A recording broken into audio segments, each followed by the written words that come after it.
तो welcome friends, आज हम करेंगे ड्रैगन बॉल जी की एपिसोड 129 से लेकर एपिसोड 134 तक का एक्सप्लेनेशन। तो फ्रेंड्स, मेरे साथ बने रहने के लिए इस चैनल के साथ साथ मेरे बैकअप चैनल को भी सब्सक्राइब करना मत भूलिएगा, ताकि आने वाली हर न्यू वीडियो आप सबसे पहले देख सकें। बैकअप चैनल का लिंक इस वीडियो की डिस्क्रिप्शन में दिया गया है। तो चलो फ्रेंड्स, वीडियो शुरू करते हैं। जैसे कि हम इससे पहले देख चुके हैं कि गोकू हर्ट वायरस की वजह से एंड्रॉयड 19 से हार जाता है। सभी गोकू को बचाने के लिए आगे बढ़ते हैं, पर एंड्रॉयड 20 उनको रोक लेता है। एंड पिकलो एंड्रॉयड 20 पे अटैक करने की कोशिश करता है, पर एंड्रॉयड उसे डॉज करके आई बीन से पिकलो पे ही अटैक कर देता है, जिससे पिकलो ज़मीन पे गिर जाता है।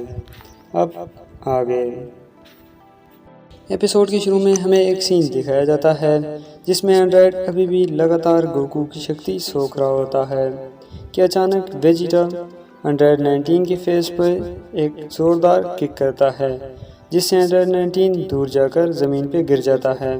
एंड वेजिटा कहता है गोकू सिर्फ और सिर्फ मेरा शिकार है, कोई बेकार सी मशीन मुझसे मेरा शिकार नहीं छीन सकती। फिर गोकू से कहता है तुम बहुत ही बड़े बेवकूफ़ हो। जब तुम्हें बताया भी गया था कि सुपर सैन बनने से वायरस और भी बढ़ जाएगा, फिर भी तुम सुपर सैन बन गए।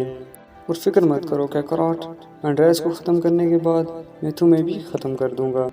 एंड वेजिटा गोकू को एक किक करके हवा में उछाल देता है, जिसे पिकलो पकड़कर यामचा को दे देता है और उसे कहता है कि इसे घर ले जाकर एंटीडोट दे दो। एंड्रॉयड 19 यामचा के पीछे जाने के लिए रेडी होने ही लगता है कि एंड्रॉयड 20 उसे रोक लेता है और कहता है हम गोकू को बाद में ख़त्म कर देंगे, पहले उसकी फ्रेंड्स को ख़त्म कर दो। फिर हमें एक और सीन दिखाया जाता है जिसमें बुल्मा, याजिरोबी और ट्रंक्स अभी भी उसी पहाड़ी पे होते हैं। एंड तभी बुल्मा याजिरोबी से कहती है चलो एंड्रॉयड्स को देखने जाते हैं। पहले तो याजिरोबी मना करता है, पर बुल्मा का गुस्सा देखकर मजबूरन साथ चलने को तैयार हो जाता है।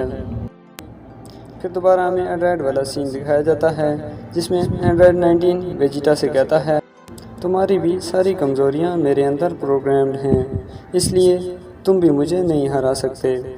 एंड वेजिटा कहता है अच्छा, अगर तुम्हें सब कुछ पता था तो काकारोट के सुपर सैन बनने से इतना चौंक क्यों गए थे? मीन के तुम्हें कुछ न्यू ही दिखाना पड़ेगा।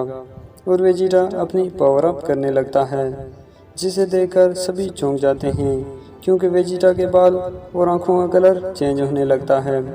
एंड्रॉयड 20 काफ़ी डर जाता है और कहता है अब ये कभी नहीं हो सकता। एंड वेजिटा से काफ़ी तेज़ लाइट निकलती है एंड वेजिटा भी बन जाता है सुपर सैयन। क्रेलिन कहता है अब तक मैं समझ रहा था कि सिर्फ गोकू ही सुपर सैयन है। वेजिटा गड्ढे से बाहर आते हुए कहता है अपने गोल को पाने के लिए और कई तरीके भी होते हैं, मेरा मकसद सिर्फ और सिर्फ काकारोट से ताकतवर बनना था, जिसके लिए मैंने अपनी जान की परवाह किए बगैर कड़ी से कड़ी ट्रेनिंग की, यहाँ तक कि मेरे लिए 450 टाइम्स ग्रेविटी में ट्रेनिंग करना बिल्कुल मामूली सा हो गया था। फिर मैं स्पेस में गया जहाँ प्लैनेट के डिस्ट्रॉय होने की वजह से कई मीटियोर्स मेरी तरफ आए, जिन्हें मैं डिस्ट्रॉय करने लगा अपने आप और अपनी शिप को बचाने के लिए। पर उसी वक्त एक बड़ा मीटियोर मेरी तरफ आने लगा। वैसे तो इसे डिस्ट्रॉय करना कोई मुश्किल न था, मगर 450 टाइम्स ग्रेविटी पे ट्रेनिंग करने की वजह से मेरे पास बहुत ही कम शक्ति बची थी और मैंने मौत की परवाह किए बगैर उस मीटियोर का सामना किया, अपनी बची हुई सारी ताकत का इस्तेमाल किया। पर उसी वक्त मुझे कुछ अजीब सा फील हुआ और मैं सुपर सैयन बन गया। एंड अब प्रिंस ऑफ ऑल सैयन्स दोबारा जाग चुका है।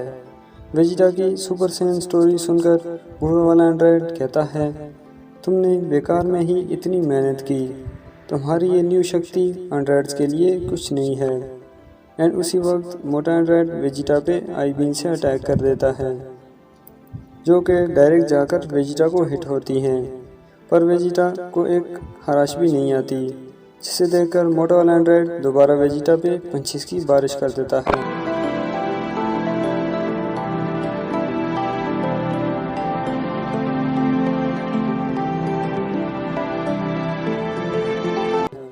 एंड वेजिटा थोड़ी सी स्माइल देता है और कहता है, तुम्हें लगता है कि मेरे जैसे सुपर सैयन के लिए ये नाजुक से पंचेस काफ़ी होंगे? तुम तो बहुत ही कमज़ोर हो। और एंड्रॉयड 19 को एक ज़ोरदार किक करता है और उसके बाद एंड्रॉयड 19 की अच्छे से धुलाई करता है, जिसे देखकर सभी और ज़्यादा चौंक जाते हैं।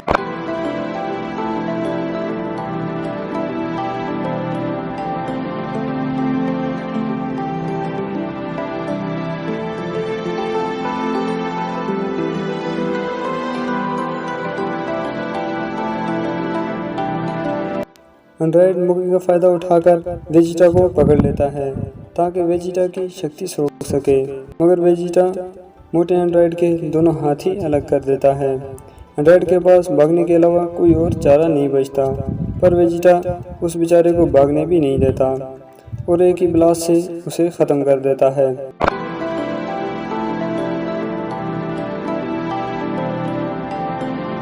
जिसे देखकर बुढ़ा एंड्रॉयड भी भाग जाता है। वेजिटा सभी जी फाइटर्स से कहता है, मैं इसे अकेले ही ख़त्म कर दूंगा, इसलिए बेहतर होगा कि तुम मेरे रास्ते में ना ही आओ, नहीं तो तुम्हें भी इसके साथ साथ ऊपर पहुंचा दूंगा। और एंड्रॉयड को ढूंढने चला जाता है। पिक्लो कहता है, भले ही वेजिटा अब गोकू से ज़्यादा ताकतवर है, पर वो अकेले उस एंड्रॉयड को कभी नहीं ढूंढ सकता, क्योंकि हम उसकी मौजूदगी को फील भी नहीं कर सकते। और जी फाइटर्स भी एंड्रॉयड को ढूंढने चले जाते हैं। एंड्रॉयड स्मॉल माउंटेन में छुप जाता है और कहता है, मुझे कहीं ना कहीं से बहुत ही सारी शक्ति सोखनी होगी, नहीं तो वेजिटा मुझे भी ख़त्म कर देगा। पर जैसे ही वो बाकी सभी जी फाइटर्स को देखता है तो उसकी उम्मीद की किरण जाग उठती है और मन ही मन में कहता है, अगर मैं इन सभी की एनर्जी सोख लूँ तो मैं आसानी से वेजिटा को हरा सकता हूँ। जबकि दूसरी तरफ वेजिटा को काफ़ी गुस्सा आ जाता है और गुस्से में एक जॉइंट अटैक करता है, जिसे ज़मीन पर लगने से पहले ही एंड्रॉयड सोख लेता है और दोबारा वेजिटा की नज़रों से गायब हो जाता है।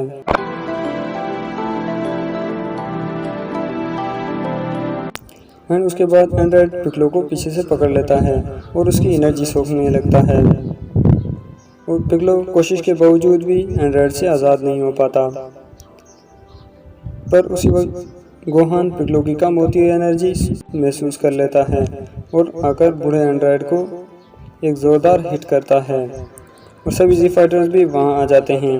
कुरंग पिक्लो को एक सेंसू बीन देता है और उसके बाद पिक्लो कहता है, कोई भी बीच में नहीं आएगा, मैं अकेले ही इस एंड्रॉयड के साथ फाइट करूंगा।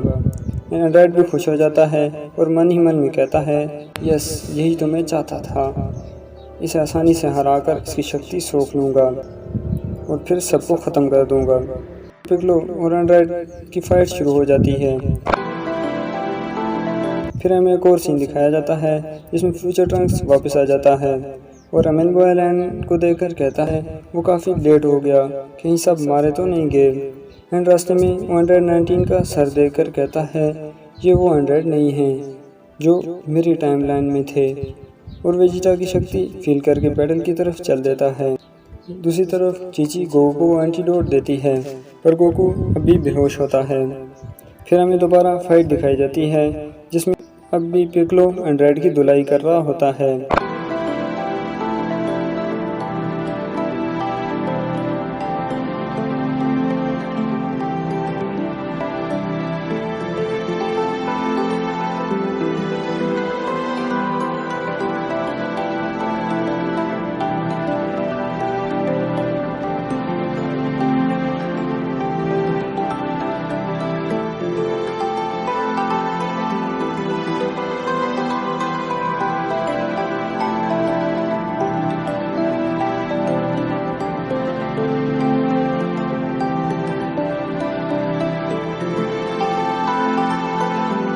और कहता है, अच्छा हुआ जो तुम्हारे आने की खबर हमें 3 साल पहले ही मिल गई थी और हमने अपने आप को कई ज़्यादा बेहतर बनाया।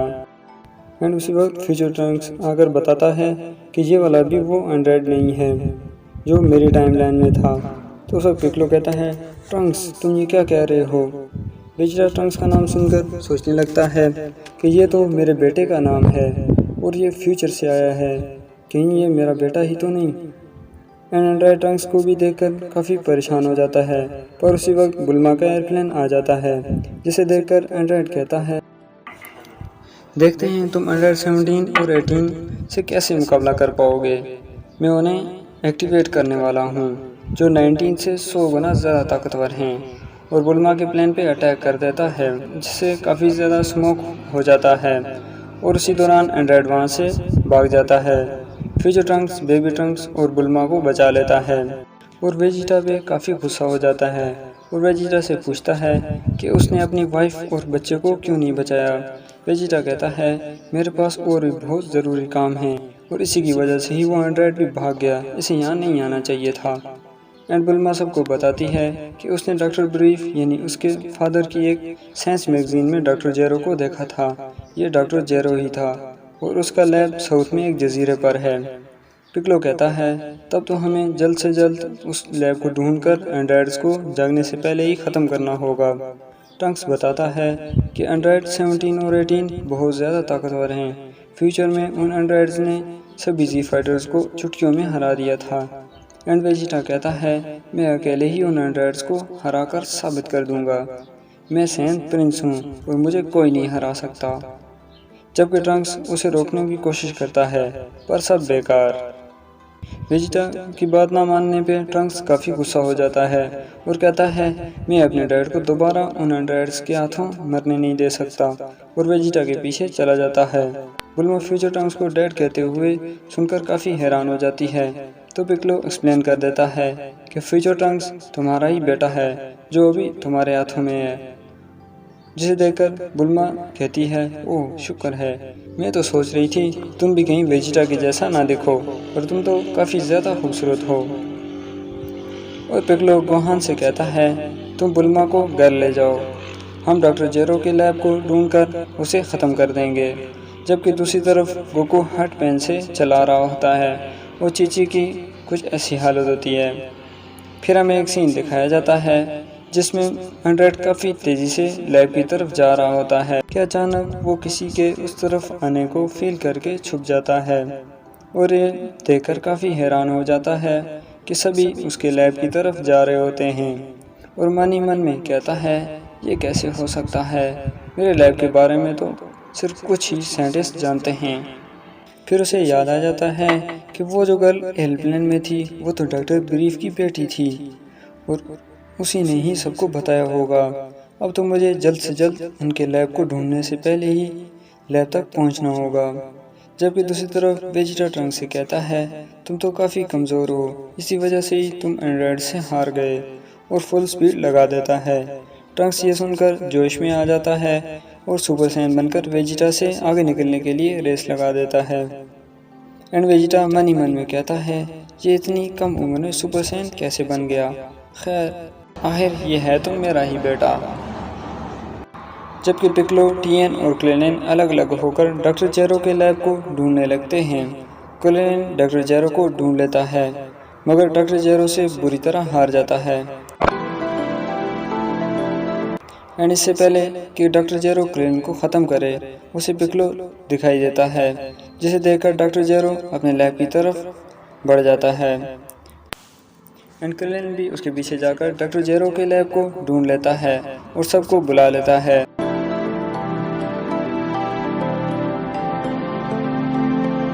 मगर डॉक्टर जेरो पहले ही अंदर जाकर एंड्रॉयड 17 और 18 को एक्टिवेट कर देता है। पर एंड्रॉयड 17 डॉक्टर जेरो के हाथ से रोबोट छीन लेता है और कहता है, तुम इसी से ही हमें कंट्रोल करते हो, और उसे तोड़ देता है। डॉक्टर जेरो काफ़ी डर जाता है और कहता है, मैंने ही तुम्हें बनाया है, तुम्हें मेरी बात माननी चाहिए। यहाँ गोकू के साथी आए हुए हैं, उन्हें जल्द से जल्द ख़त्म कर दो। एंड्रॉयड 17 कहता है, हमें तुम्हारे ऑर्डर्स नहीं चाहिए, यहाँ से दफ़ा हो जाओ। एंड डॉक्टर जेरो मन ही मन में कहता है, और इसी वजह से मैं इन दोनों को एक्टिवेट नहीं करना चाहता था। एंड उसी वक्त वेजिटा एक ब्लास्ट से लैब का दरवाज़ा तोड़ देता है और एंड्रॉयड्स को देखकर कहता है, मुझे तो लगा था ये कोई डरावने होंगे, पर ये तो एक छोटा बच्चा और एक लड़की है। एंड एंड्रॉयड 18 कहती है, ओह यहाँ तो एक और एंड्रॉयड भी है, चले इसको भी देखते हैं कि ये कैसा दिखता होगा। डॉक्टर जेरो उसे मना करने की कोशिश करता है और कहता है उसे मत एक्टिवेट करना, वो अभी पूरी तरह तैयार नहीं है। पर एंड्रॉयड 18 उसे पीछे धकेल देती है। डॉक्टर जेरो दोबारा मना करने की कोशिश करता है और फ्री में ही एंड्रॉयड 17 से अपने आप में एक छेद करवा लेता है।